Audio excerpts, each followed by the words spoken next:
Listen, can you imagine the simple complexity, the harmonic unity of Father, Son, and Spirit? God patterned people in His image. Then what are men but notes that God Himself composed to express His heart and flow to His desires? What is creation but a lyrical collection that God Himself crafts of leaping notes, half rests and breaths up a bass or treble staff?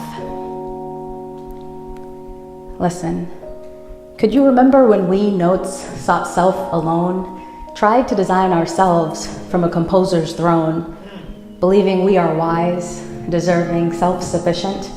We lived out of tune with God, and we lived it unrepentant. We thought, we know where we belong, what we deserve, better than the one who wrote the song.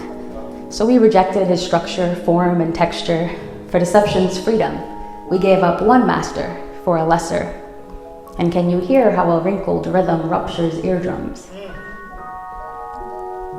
When self-serving notes rebel against the harmony, we lose our own identity, erupt in that cacophony distant and dissonant from God's first intent.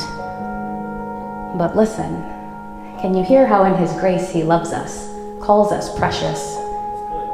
So dissonance was defeated when Christ was birthed in the verse, and the God-man emerged on earth, when the composer took the form of the notes he composed, that Christ might express the Father's melody perfectly, on behalf of notes designed, but then distorted, distant, crooked versions, unable to produce the music He desired. Christ was born to live His masterpiece, God in men and men in God at peace. So God hears Christ's life, the complete expression of His composition, the melody He'd made us all and made for us to live. And what is more, we can now be tuned to Him, corrected and perfected, victorious and melodious again. Listen. Can you hear Him? Are you listening? And do you trust Him?